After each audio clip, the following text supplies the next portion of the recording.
Welcome back. Is Nasir el-Rufai being held because of the law or because of politics? Has Nigerian justice system become another battlefield in the race towards 2027 general election? And if a prominent opposition figure remains in custody despite facing what his supporters describe as bailable offenses, should Nigerians begin asking whether justice is truly blind? These are the questions dominating political discussions after the ADC made one of its strongest accusations yet against the ruling APC. The ADC has alleged that the APC has no intention of allowing former Kaduna State Governor Nasir el-Rufai to regain his freedom before Nigerians go to the polls in 2027. According to the party, the reason is simple. A free el-Rufai will strengthen the opposition and make the ruling party's path to re-election far more difficult. Speaking during an interview on Channels Television's Politics Today, ADC National Publicity Secretary Bolaji Abdullahi claimed the opposition believed there is a deliberate strategy to keep el-Rufai in detention until after the elections.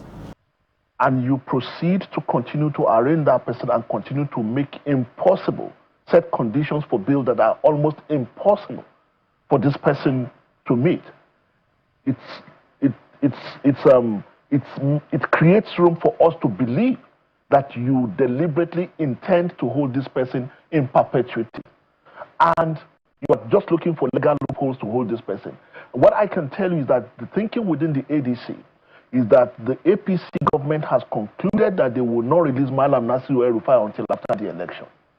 According to him, why the ADC supports the prosecution of anyone with a legitimate case to answer, it opposes what it described as the use of impossible bail conditions to ensure an accused person remains behind bars.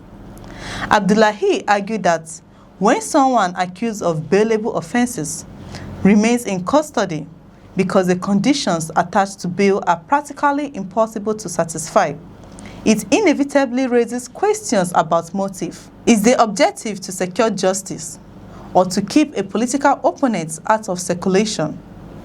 That is a question the ADC wants Nigerians to ask.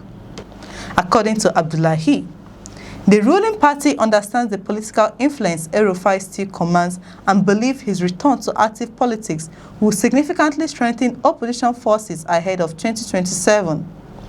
That is a serious allegation. But it is also important to distinguish between allegation and established facts. At the same time of the ADC statements, the APC had not publicly responded to the allegation, and there is no publicly available evidence confirming that the existence of such a political strategy. The claim represents the opposition of the ADC and should be understood in that context. Nevertheless, the accusation raises broader questions that extends beyond one individual. Can justice ever be completely separated from politics during election season? Whenever high-profile politicians face criminal prosecution, supporters often describe the process as political prosecution, while governments insist the law must take its course regardless of political status. The challenge lies in ensuring that justice is not only done but is also seen to be done. If courts impose bail conditions, those conditions must reflect the law rather than political considerations. If prosecutions are initiated, they must be based on evidence rather than political convenience. And if opposition figures are prosecuted, governments must expect the public to scrutinize every step of the process. The ADC argues that el-Rufai's continued detention weakens the opposition at a critical political moment. According to Abdullahi, once released, el-Rufai would become one of the opposition's strongest campaigners and remind Nigerians of issues the ruling party would rather avoid discussing. That statement itself reveals how politically significant el-Rufai remains. Love him or dislike him, few Nigerians will deny that the former Kaduna governor remains one of the country's most influential political figures. His speeches attract national attention. His criticism generates headlines. His political calculation often shape wider conversations within the opposition. That is precisely why his legal situation has become more than a courtroom matter. It has become a political issue.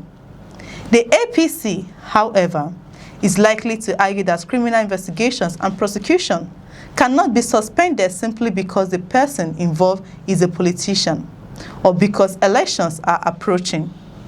Governments ruthlessly maintain that the law should apply equally to everyone, regardless of political affiliation. That principle is equally important. No democracy can function if politicians receive immunity from prosecution simply because they occupy influential positions. The real challenge, therefore, is balance. Can Nigeria convince both supporters and critics that the legal process surrounding el-rufai is driven entirely by evidence and not by electoral calculations? That question may ultimately matter just as much as the outcome of the case itself. As Nigeria moves steadily towards the 2027 general election, political rhetoric will only become more intense. Every arrest will be scrutinized. Every prosecution will be questioned. Every court ruling will be interpreted through political lenses. Whether that strengthens democracy or weakens public confidence depends largely on the transparency and independence of Nigeria's institutions. For now, one thing is certain. The ADC has made an explosive allegation. The APC has yet to publicly respond. And until evidence emerges supporting or disproving the claim, Nigerians are left asking one avoidable question. Is this really about justice? Or has the countdown to 2027 already transformed the courtroom into another political battleground? What do you think? Should high-profile politicians be prosecuted regardless of political consequences? Or do you believe opposition figures are increasingly becoming targets as the 2027 elections approaches?